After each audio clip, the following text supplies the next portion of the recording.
One of the things that I see happening all the time is that we want to do so good for our horses. We want it all, and we want it at the same time because we want our horse to be happy and healthy immediately.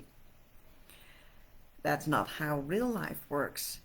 So what I see is, especially in not only in force-free training, not only in positive reinforcement, but in positive reinforcement, um, the results have more consequences because our horses opt out. In negative reinforcement, we can force the horse to make him do stuff and then ignore the fact that he's not understanding what to do. So what I see is, because we want to do it all, we want to do it so good, we do too much.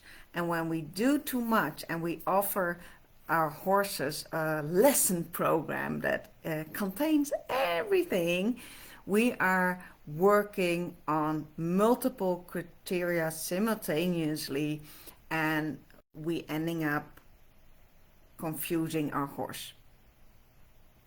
Then the horse opts out, or he gets frustrated, and because we just want too much too quickly.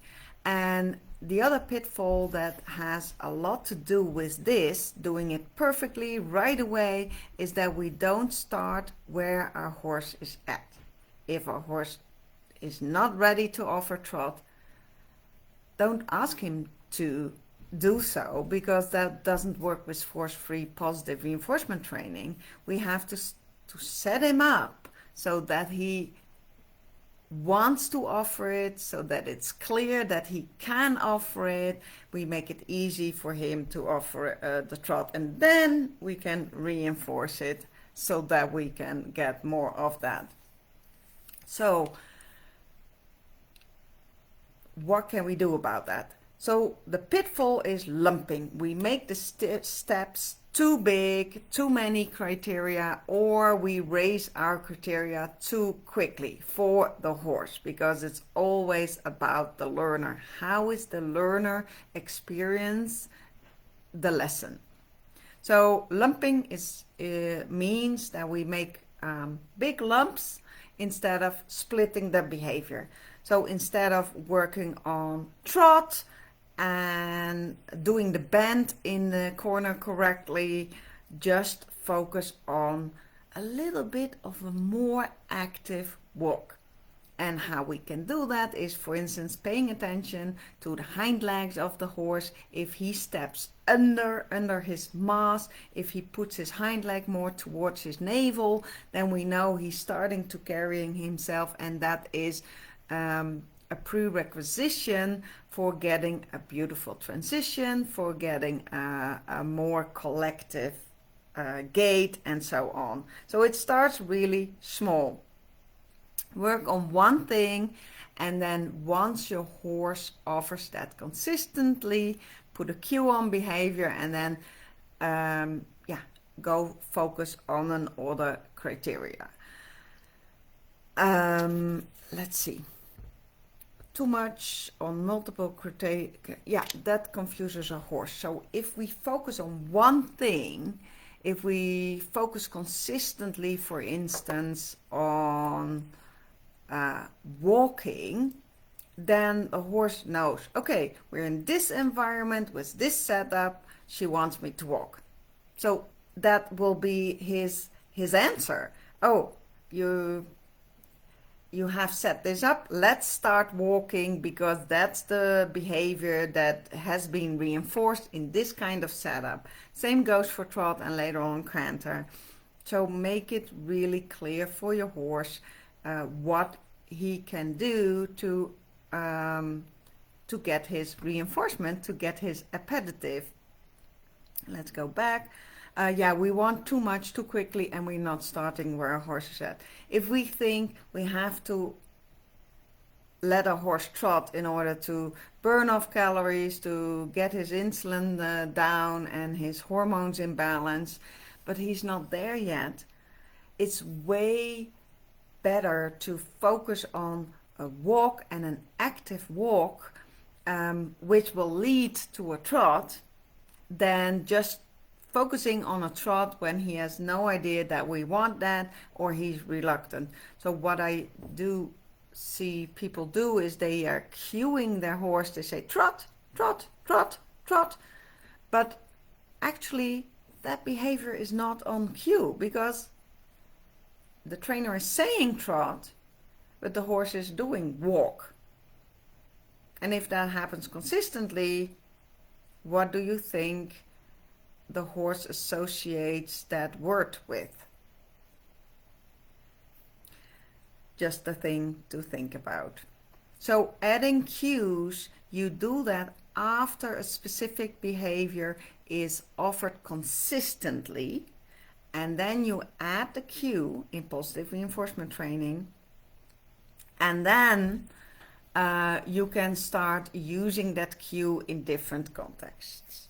So that's how you train a behavior with positive reinforcement. So splitting instead of lumping. Let's get back, see my notes. Not starting where a horse is at. If we ask for a trot while he just even doesn't understand that he has to walk around a cone, for instance, we are not setting him up for success. And also take into account the natural behavior of the horse. If you have a horse that really walks actively by himself, that's great.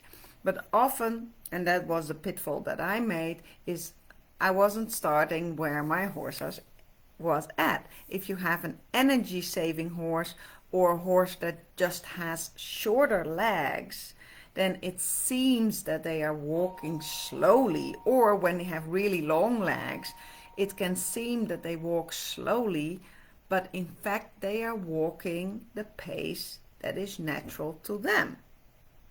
And when we want them to walk faster, that's something that we have to train. So if we expect too much, then we are setting ourselves up for disappointment, and we get frustrated and we tune out, the horse tunes out. So then you set yourself up for a negative spiral, and that's really hard to get out of by yourself. So what we then need to do is find somebody to help us with the things that we're struggling with, or find a resource that can open our eyes and open our mindset to encourage us to take another approach.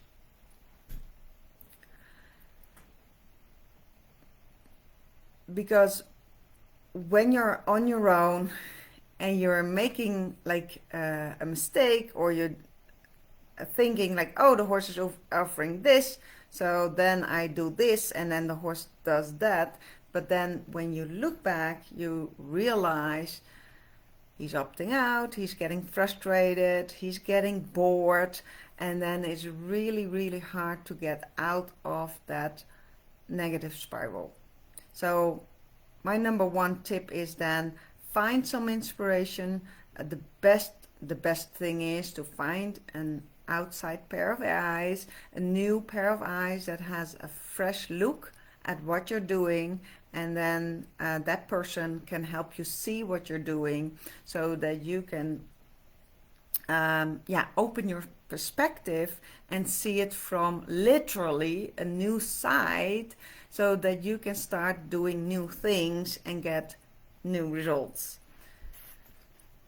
Stuff to think about.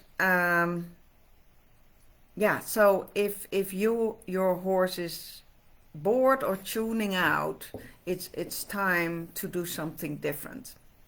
That's my takeaway from today. Happy horse training as always, and send me a DM if you want to know more about force-free horse training, or you have a question, and maybe I'll make a video about it. Thank you very much. Happy Sunday. Bye.